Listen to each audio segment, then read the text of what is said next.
Senhor esteja convosco esta noite. Mais um culto de adoração para a honra e glória do Senhor.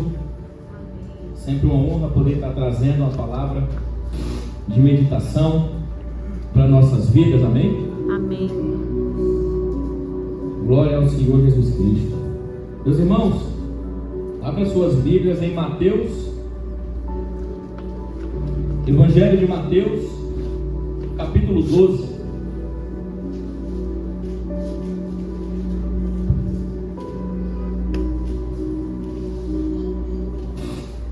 Mateus capítulo 12.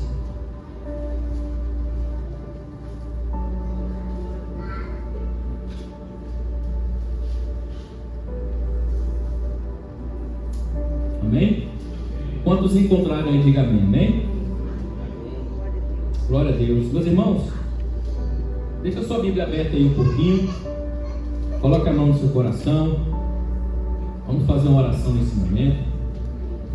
Glória a Deus, querido Deus, de poder, de graça, de misericórdia, entramos em Tua presença, Pai, bendizendo, exaltando, glorificando, meu Deus, ao Teu nome nessa noite, pois só o Senhor, meu Deus, é digno de toda honra, de toda glória, de toda a nossa busca, Pai, de toda a nossa devoção, de toda a nossa adoração, Pai, de todos os louvores, meu Deus. Só o Senhor, meu Deus, é digno hoje e para todo sempre, e bendito seja, Pai, o Teu nome, Pai, hoje e eternamente, meu Deus, Senhor dos senhores, Criador, Pai dos céus e da terra, Criador, meu Deus, de cada um de nós que estamos aqui, e é somente pela Tua graça e pela Tua misericórdia, Pai, que nós temos a possibilidade de vir à Tua casa, meu Deus, meditar na Tua palavra, receber, meu Deus, a Tua porção que o Senhor preparou para cada um de nós.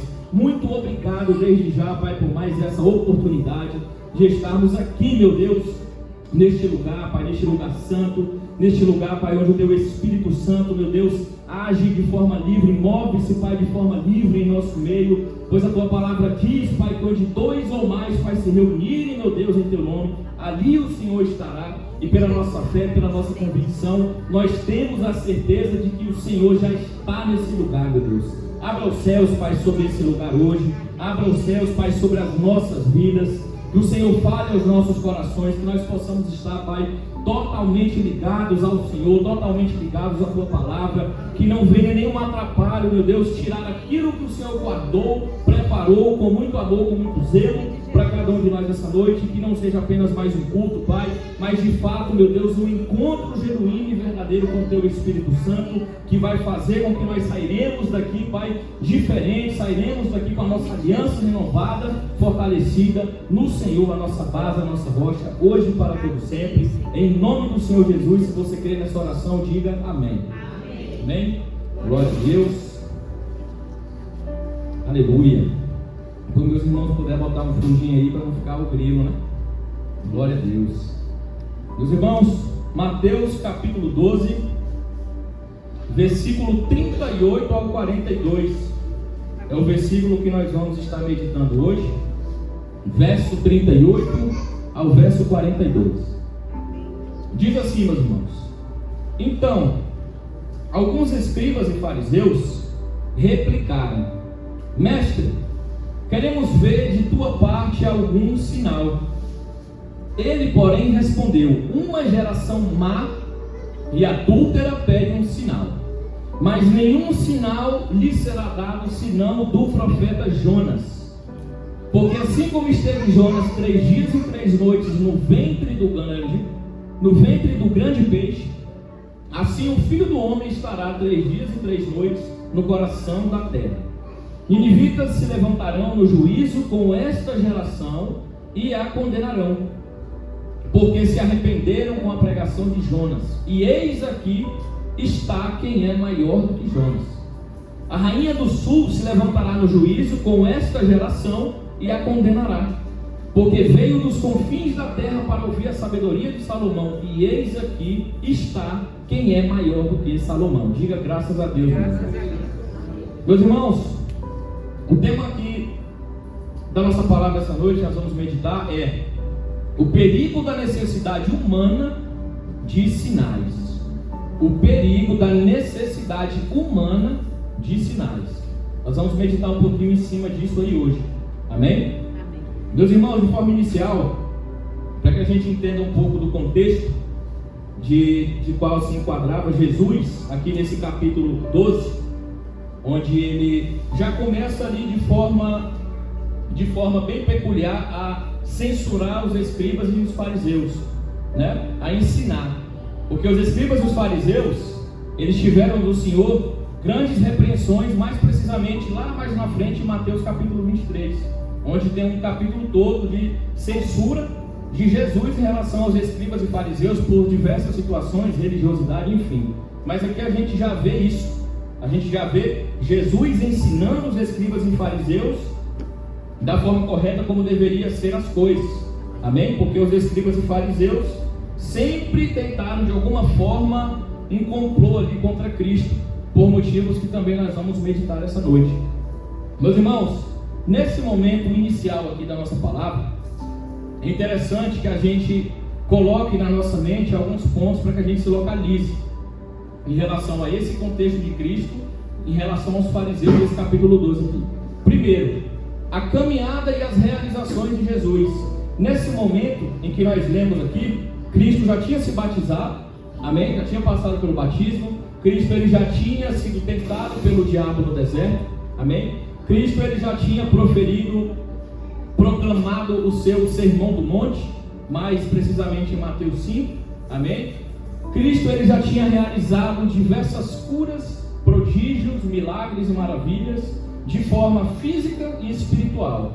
Por que eu falo de forma física e espiritual? Porque as curas do Senhor não foram só aquelas de forma física.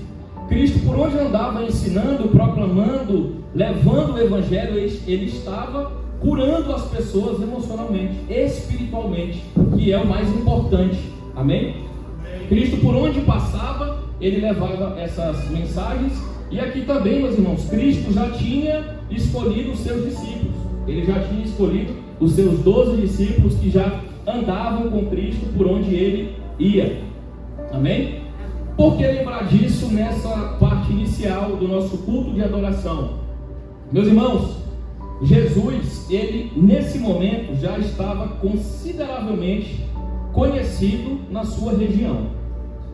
Jesus, ele já estava nesse momento consideravelmente conhecido pelas pessoas, tanto por aquelas pessoas que contemplaram de alguma forma milagres, prodígios, maravilhas, ensinamentos, como por aquelas outras que escutaram de um amigo, de uma outra pessoa que viu.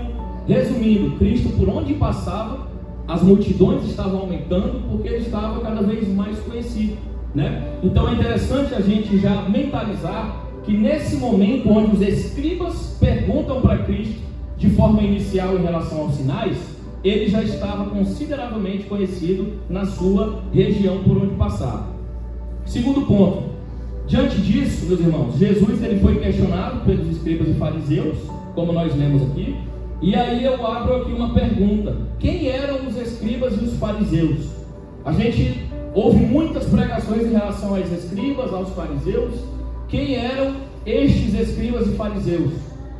Meus irmãos, os escribas e os fariseus, eles eram homens da lei, sacerdotes, eram homens de autoridade espiritual na sociedade, de alta posição na sociedade, homens respeitados, homens conhecedores de forma profunda das Escrituras. As Escrituras que hoje nós conhecemos como Antigo Testamento, que é o Taná dos judeus. Naquela época, obviamente, ainda não tinha Novo Testamento, né? O Novo Testamento estava sendo escrito através da vida de Jesus, através do ministério de Jesus. Então, os escribas e os fariseus, eles tinham uma ciência total das Escrituras do seu povo, né? Esses eram os escribas e os fariseus. Em relação a toda a história de Israel, eles conheciam, desde os escritos de Moisés, com o Pentateuco, os 5 primeiros livros, os livros históricos de Israel, que começa lá em Josué, e a gente conhece, vai até o livro de Esther, é o livro da história do povo de Israel, guerras, reis, os primeiros profetas. Aí nós temos os livros poéticos também, que vai de Jó, Salmos, Salomão, Jó, Salmos, Provérbios, Eclesiastes, enfim, os escritos de Salomão, e também os livros proféticos, dos 4 profetas maiores, com 5 livros, e os 12 profetas menores. Por que eu estou falando tudo isso? Todos esses livros e escritos, esses escribas e fariseus conheciam de forma profunda.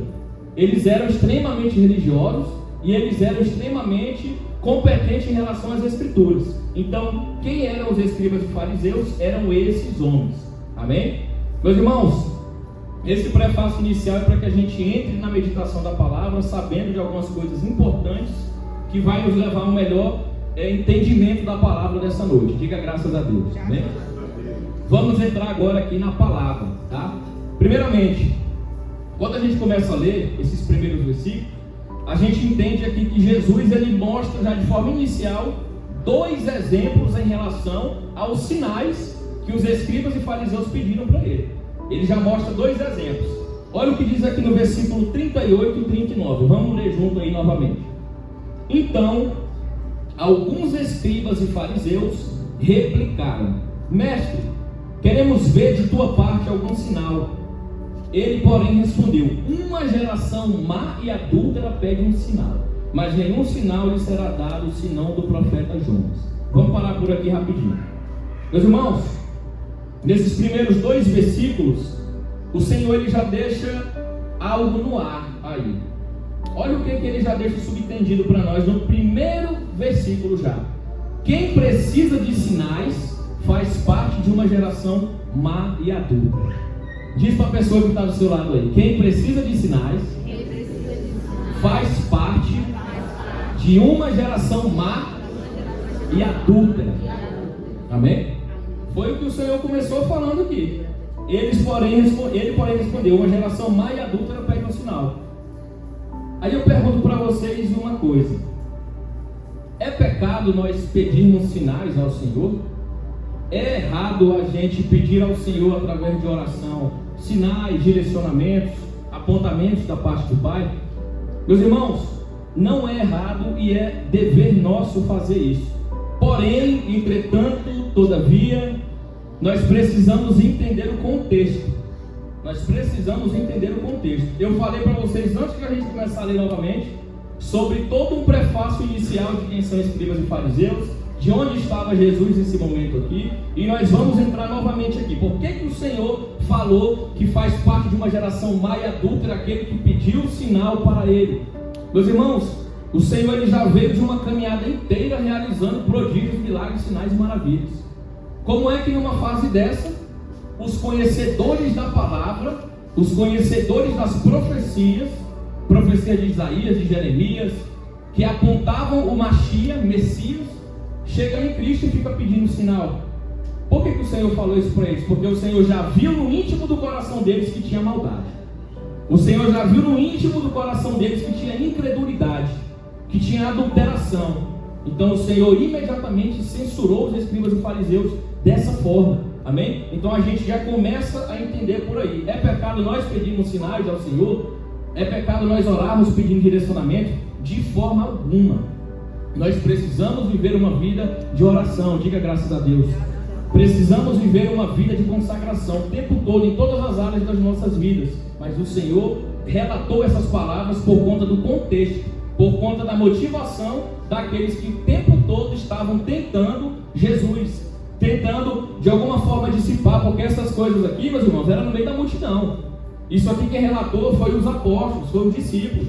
Os fariseus, eles indagavam Jesus, era no meio do povo, para querer levar questionamento, para querer levantar questionamento, para querer se autodefender, por diversos motivos que nós vamos meditar um pouquinho mais à frente. O primeiro exemplo para uma geração má e adúltera é o do profeta Jonas, sobre o que o Senhor falou aqui para os escribas e fariseus. Com isso, vamos continuar aqui no versículo 40 e 41 na leitura. Porque assim como esteve Jonas 3 dias e 3 noites no ventre do grande peixe, assim o Filho do Homem estará 3 dias e 3 noites no coração da terra. Ninivitas se levantarão no juízo com esta geração e a condenarão, porque se arrependeram com a pregação de Jonas. E eis aqui quem é maior do que Jonas. Diga graças a Deus. O nosso Jesus Cristo é maior e muito maior do que Jonas. Amém? Por que Jesus citou Jonas nessa passagem para os escribas e os fariseus? Por que Jesus citou Jonas? Meus irmãos, novamente, Jesus, ele é onisciente, onipotente, onipresente. Diga graças a Deus. Jesus Cristo é Deus. Nós temos Deus Pai, Deus Filho e Deus Espírito Santo. Jesus Cristo é Deus. Ele é onisciente, onipresente, onipotente. Ele é eterno, Ele é imutável, o Senhor é perfeito, amém? Ele tem todos os atributos porque Ele é o Criador, Ele é o gerador. Então o Senhor, na sua onisciência, sabia que ao citar Jonas, todos entenderiam, porque aqueles todos eram conhecedores do que nós acabamos de falar. Eles conhecem a palavra, os antigos testamentos, a história do seu povo. Então por que Jesus citou Jonas? Primeiro, por saberem que os judeus, em um modo geral, conhecem a história de Jonas. E segundo, por conta do contexto. O contexto e pela história de Jonas. E ele finaliza, e eis aqui que é maior do que Jonas. Para quem não sabe, meus irmãos, eu não sei se todos já tiveram a oportunidade de ler o livro de Jonas. É muito interessante. São apenas 3 capítulos. E eu acho que na palavra não tem um profeta assim, igual Jonas, não. É um negócio assim que a gente consegue tirar muita meditação. Ele era um profeta que, além de começar não sendo temente a Deus, ele parece que tinha uma fé meio abalada, e depois ele se revoltou porque o Senhor perdoou. Rapaz, é um negócio engraçado, mas a gente tira muitas lições desse profeta, amém? E qual foi o contexto que o Senhor citou Jonas? Vou falar de forma bem breve para vocês. O Senhor Deus, chamou a Jonas, profeta, para que pregasse em Nínive. Levantou Jonas, o profeta, para que levasse a pregação através de profecias até Nínive. Nínive, para quem não sabe, era uma região da Assíria. Não fazia nem parte de Israel. Não fazia nem parte do povo de Deus. Era uma região de gentios. Era uma região que não fazia parte, mas o Senhor levantou Jonas para pregar a Nínive. E aí, no primeiro momento, meus irmãos, Jonas, ele quis se esquivar do Senhor, quis fugir. Aí a palavra diz que ele pegou um barco para querer fugir do Senhor, e a ira do Senhor caiu sobre Jonas e sobre todo mundo que estava dentro do barco, amém? E tempestade, isso e aquilo, e o barco ia afundar. E o pessoal colocou lá Jonas na roda para saber o que aconteceu, quem era ele, de onde ele vinha, isso e aquilo, até que ele falou toda a história, que estava fugindo de Deus. E o próprio povo do barco, né, o comandante, os tripulantes, temeram ao Senhor e enfim, oraram a Deus ali para que Deus tivesse misericórdia, mas não teve jeito. Jonas pediu para eles atirarem ele do barco, porque o Senhor ia botar o barco para debaixo do mar. E aí o que acontece? Jonas, lançado ao mar, teoricamente morreria. Quem é que não vai morrer em mar aberto, com tempestade e tudo? Mas o Senhor teve misericórdia de Jonas, e aí a palavra diz que um peixe engoliu ele passou 3 dias e 3 noites, e nessa ele se arrependeu. Tem uma oração linda de Jonas em relação ao seu arrependimento. E aí, depois de 3 dias e 3 noites, esse peixe joga Jonas em terra firme, e ele vai para a missão, Nínive, levar a palavra de Deus a Nínive. E aí o que acontece, meus irmãos? Olha o que acontece. Nínive, uma nação que seguia outros deuses, que não era temente a Deus. Jonas chegou a essa região da Síria, levando a palavra, levando a profecia, e o Espírito Santo simplesmente, como ele faz, convence da justiça, do pecado e do juízo, convenceu o povo. O povo se arrependeu. O povo se arrependeu, o rei se arrependeu, e aí começaram a vestir pano de saco e pararam de comer um bocado de coisa, e se sacrificar ao Senhor, se consagrar a Deus. E a profecia era que em 40 dias o Senhor ia destruir Nínive, como fez lá com Sodoma e Gomorra. Amém? O povo se arrependeu, o Senhor teve misericórdia do povo, e tudo bem, né? O povo recebeu a palavra de um profeta de outro lugar, de um outro Deus. O Espírito Santo habitou ali no meio, convenceu da justiça, do pecado e do juízo. O povo se arrependeu e o Senhor teve misericórdia daquele povo. E olha que interessante, algo que aconteceu lá no Antigo Testamento, alguns séculos antes de Jesus. Jesus falou sobre isso, e olha o que ele fala aqui, uma coisa que muita gente deixa passar, no versículo 41. Ninivitas se levantarão no juízo com esta geração e a condenarão, porque se arrependeram com a pregação de Jonas. Olha que coisa interessante, meus irmãos. O que a palavra está dizendo aqui? Que ninivitas realmente foram salvos. Diga graças a Deus. Foram salvos. O Senhor falou que eles lá no final se levantarão e condenarão esta geração. Que geração que ele está falando? Dos escribas e dos fariseus. Por quê? Porque aqueles que nem conheciam Deus se converteram com a pregação de Jonas, e esses daqui de frente com o verbo encarnado, com Deus em pessoa, questionando o Pai, questionando a Cristo, tentando derrubar o Senhor. Aí por isso que ele deu esse exemplo, e no final ele fala: e eis aqui quem é maior do que Jonas. Tipo assim, Eu sou maior do que Jonas. Os ninivitas converterem em vocês. Os judeus que conhecem a profecia não se convertem. Olha que coisa interessante. Bom, vamos seguir agora para o versículo 42 para a gente continuar a meditação na palavra. Diz assim: a rainha do sul se levantará no juízo com esta geração e a condenará. Esse é o segundo exemplo. Porque veio dos confins da terra para ouvir a sabedoria de Salomão, e eis aqui quem é maior do que Salomão. Diga graças a Deus. Aqui continua a censura do Senhor em relação aos escribas, porque nesse segundo exemplo, de forma muito interessante, o Senhor cita a rainha do sul, que é a rainha de Sabá. Para quem eu até estava lendo com a minha esposa, 1 Reis, capítulo 10, muito interessante. Do versículo 1 ao versículo 12, você vê essa história da rainha de Sabá.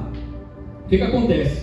Essa rainha de Sabá, ela ouviu sobre Salomão, ela ouviu sobre a sabedoria de Salomão, e ela veio pessoalmente verificar a fama de Salomão em Israel. Ela saiu lá do seu território para ir até Salomão para verificar. Porque o que acontece, meus irmãos? Salomão era um cara muito sábio. A sabedoria dele, ele era muito sábio em gerir o seu reino, ele era muito sábio nas decisões, ele fez importantes alianças, e essa sabedoria de Salomão começou a se dissipar, começou a crescer, chegou nessa rainha, e ela teve a curiosidade de, rapaz, pelo que eu estou vendo, esse cara é diferente, tem alguma coisa diferente com ele, eu vou lá conhecer. E ela foi lá pessoalmente, e depois de ter encontrado com Salomão, a palavra diz que ela louva a Deus pelo dom de Deus em relação a Salomão, que era ali o líder dos hebreus. Olha que coisa interessante. Vocês sabem onde ficava esse reino de Sabá? Esse reino de Sabá ficava no sudoeste da Península Arábica. Meus irmãos, ficava muito longe. Se vocês verificarem isso aí geograficamente, ficava muito longe de onde estava Salomão. E ela foi lá por conta da sabedoria, que se expandiu, e disse que bendito seja o Senhor de Salomão, e louvou a esse Deus. E olha que coisa interessante. Olha que coisa interessante, a gente vê alguns séculos depois, bem no versículo 42 novamente vamos ler. Olha o que Jesus fala: a rainha do sul se levantará no juízo com esta geração e a condenará, porque veio dos confins da terra para ouvir a sabedoria de Salomão. O que o Senhor está dizendo aqui, meus irmãos? De fato, teve pessoas desse reino que alcançaram a salvação por conta do testemunho de Salomão. Olha que coisa interessante. E esse povo condenará lá no juízo esta geração perversa. E o Senhor finaliza dizendo: e eis aqui quem é maior do que Salomão. Que entra no mesmo exemplo. Poxa, Salomão, né, homem, pecador, converteu uma rainha, e eu, Jesus encarnado, não consigo converter o povo. E eu, Jesus, aqui no meio do povo hebreu, no meio do povo judeu, que conhece, não se converte. Então aí continuou, e aí finalizou, na verdade, o Senhor Jesus mostrando quem Ele é em relação aos mortais. E vamos seguir com a nossa meditação. Meus irmãos, aqui a gente vê uma coisa muito interessante nesses poucos versículos.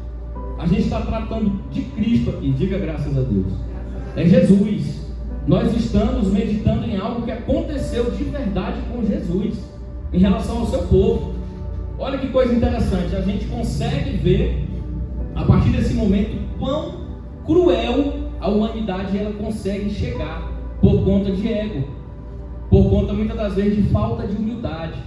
Porque, meus irmãos, eu garanto para vocês que conhecedores da palavra como eles eram, eles sabiam que aquele ali não era um homem qualquer. Eles sabiam que aquele ali não era um ser natural, pelos milagres, prodígios, maravilhas, nunca se viu isso. Como é que pode? Ele sabia que Isaías falou sobre Cristo, falou sobre como andaria o Senhor.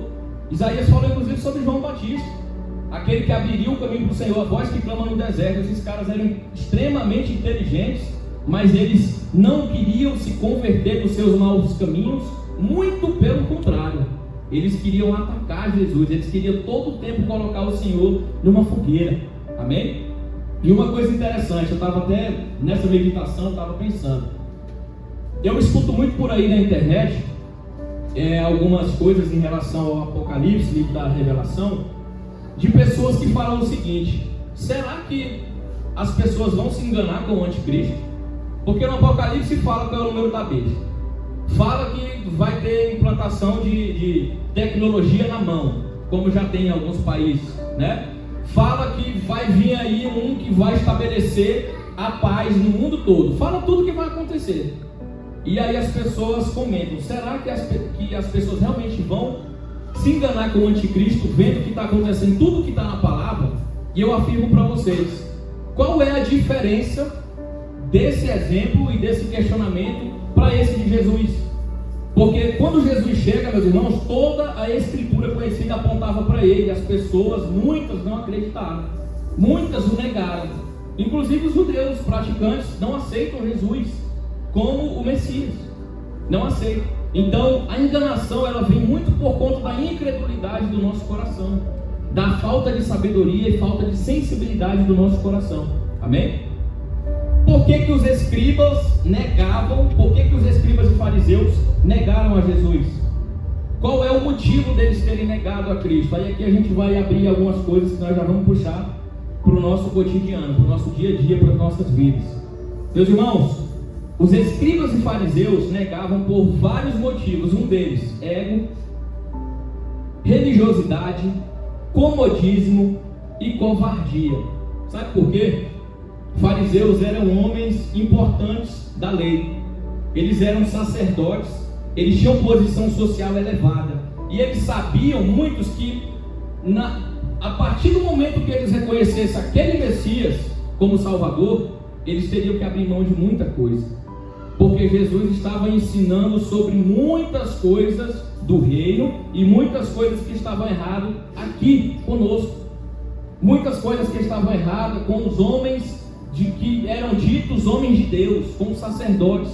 Então, a partir do momento que eles viam que teria que ter uma mudança de vida, eles começaram a negar Jesus como Messias, que é o que os judeus fazem hoje.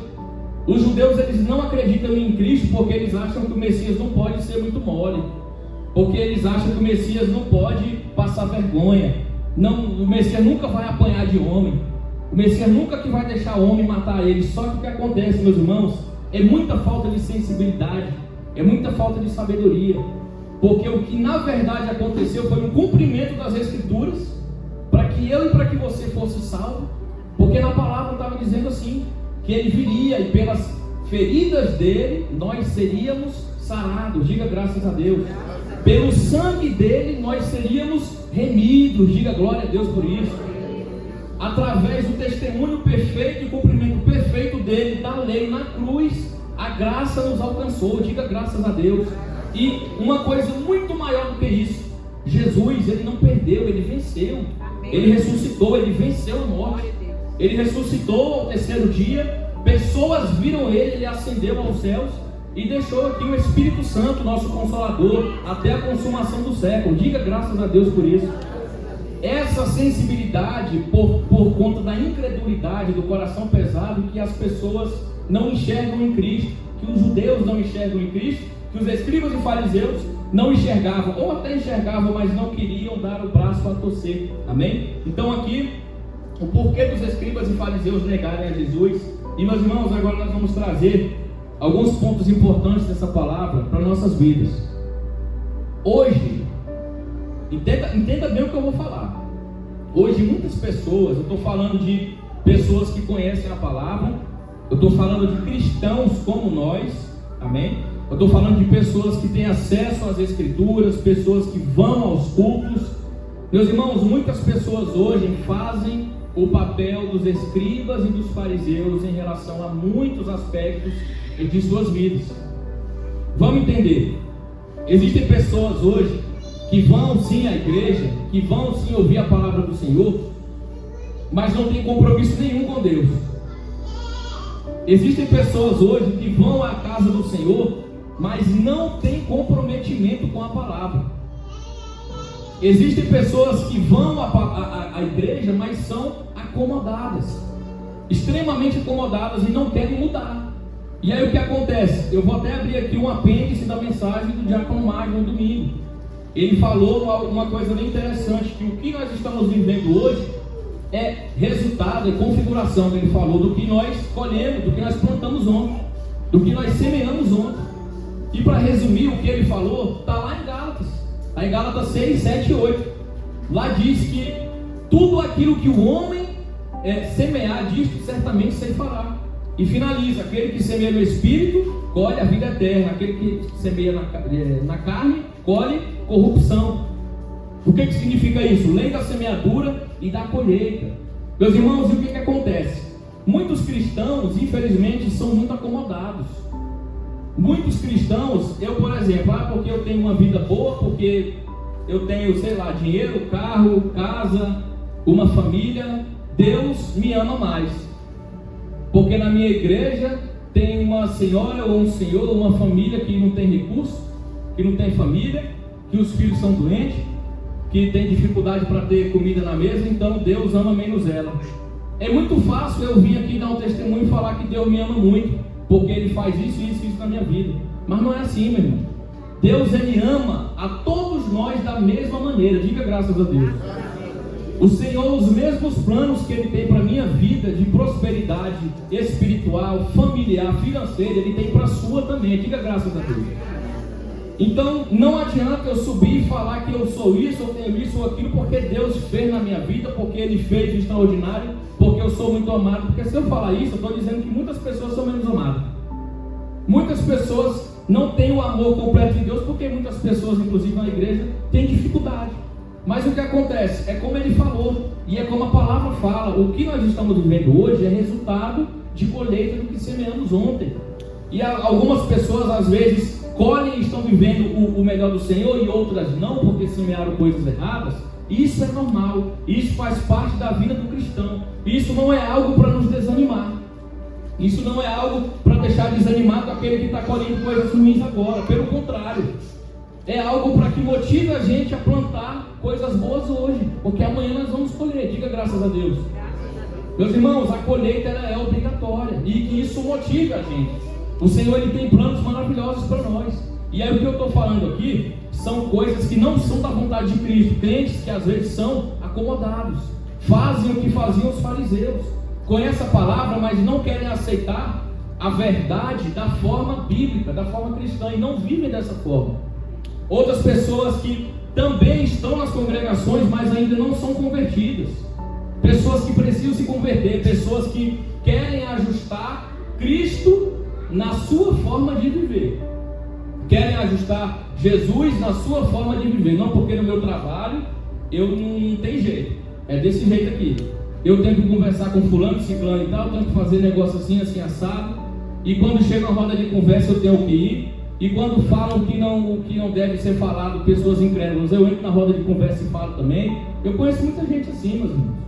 Eu conheço muita gente que se diz cristã desse jeito. Eu tenho algumas atividades que eu gosto de fazer, agora com menos frequência, que eu estou mais com a minha esposa ali resguardada, com a minha princesa ali no ventre dela. Diga graças a Deus por isso. Mas eu tenho algumas atividades que eu gosto de fazer, treinar, eu gosto de jogar bola, time esportivo, e eu conheço algumas pessoas que se dizem cristãs desses meios.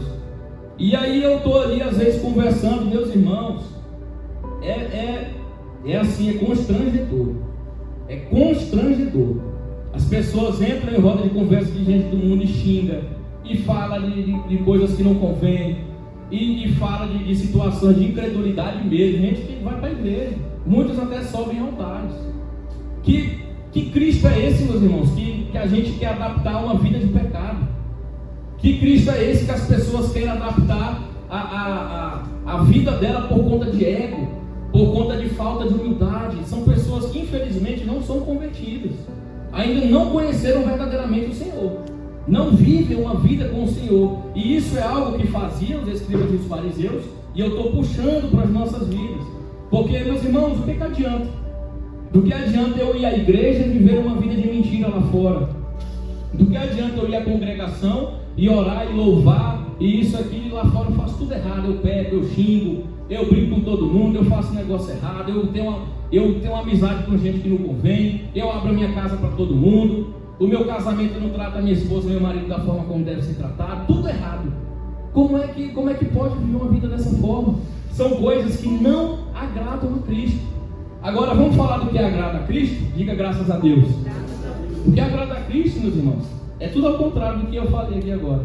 Amém? O que agrada a Cristo é pessoas comprometidas com Ele.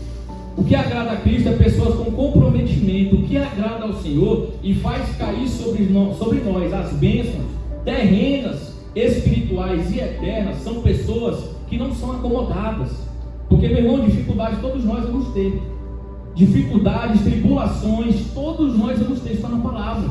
No mundo tereis aflições, mas tem bom ânimo, eu venci o mundo. Amém? Vou falar de novo, que parece que meus irmãos, no mundo tereis aflições, mas tem bom ânimo que eu venci o mundo. Glória a Deus. É a palavra do nosso Senhor.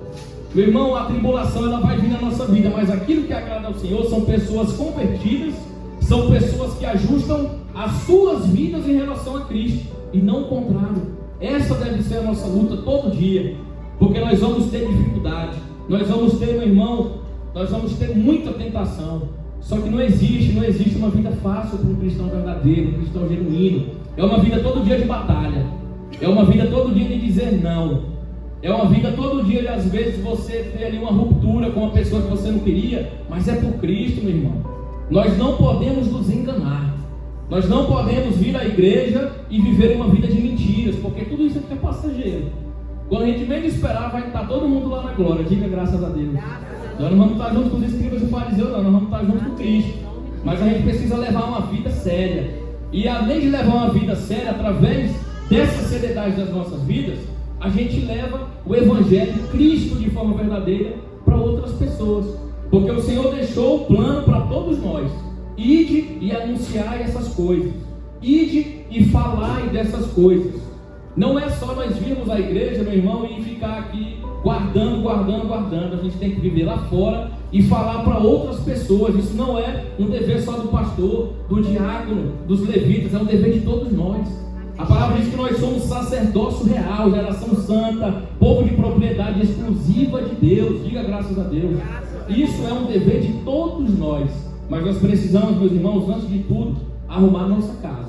Manter a nossa casa arrumada, ornamentada com Cristo de forma verdadeira. É muita luta, é muita batalha, mas o Senhor tem promessas. Ele tem promessas de vitória, Ele tem promessas de bênção na sua vida, na vida da sua família, na vida das suas finanças, nas suas amizades, nos seus ministérios. É bênçãos maravilhosas e tremendas. Mas isso não deve ser o nosso primeiro foco. Nosso primeiro foco é nas coisas celestiais, onde nem ladrão rouba, onde nem ferrugem ou traça corrói, porque as coisas são eternas. É eterno, meu irmão, aquilo que o Senhor tem preparado para aqueles que o seguem, o servem, o buscam de verdade. E que essa palavra, meus irmãos, que essa palavra do perigo da necessidade humana de sinais fique no nosso coração, que a gente guarde isso, porque quando a gente exige muito isso é porque nós estamos tentando ajustar Cristo ao nosso crivo. Um crivo limitado, um crivo pecador, um crivo onde nós não temos dimensão alguma de nada. O Senhor é eterno, o Senhor é imutável, o Senhor é onisciente, onipotente, onipresente. Só Ele é digno, meu irmão, de levar as nossas vidas na palma das mãos dele. Só Ele é digno de carregar, meus irmãos, os nossos fardos. Só Ele é digno de mostrar o verdadeiro caminho para nós. E nós temos, graças a bondade e a misericórdia do Pai, esse privilégio hoje. Amém? Aplauda ao Senhor se essa palavra tocou no seu coração. Em nome do Senhor Jesus. Glória a Deus. Fique de pé no seu lugar, meu irmão. Fique de pé no seu lugar. Mais um culto de adoração. Mais um culto único de adoração. Porque todo culto, meu irmão, toda palavra é única. Toda palavra fala de forma diferente aos nossos corações. Toda palavra do Senhor, ela abre o nosso entendimento, ela fortalece a nossa aliança, ela nos dá porções de fé que nós necessitamos para seguir o nosso dia a dia, necessitamos para nós seguirmos a nossa caminhada árdua cristã, que não é fácil, mas que o fim é vitória, que o fim é bênção para as nossas vidas. Coloque a mão no seu coração nesse momento, comece a falar, meu irmão, com o Senhor, comece a orar, meu irmão, a Deus, comece a orar